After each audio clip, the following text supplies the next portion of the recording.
Discovery Center invites children and their families to explore the world of medicine at its Junior Doctor Day event, hosted in collaboration with med students from the U of I College of Medicine Extension here in Rockford. Attendees have the chance to participate in hands-on activities, which includes listening to the rhythm of their own heartbeat, testing their reflexes, and learning about the organs. The junior doctors also learn to assemble a petri dish and look into the mysteries of medical science.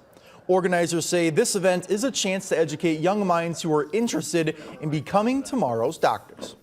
I like trying to catch their attention and teach them like the biggest things, like, oh, this is your heart, this is your lungs, and I can tell they're engaging with that. And so starting somewhere, building that foundation for them so that as they progress and when they see the heart in school, they're recognizing that, tying to their experience. I feel like that's a fun part of it.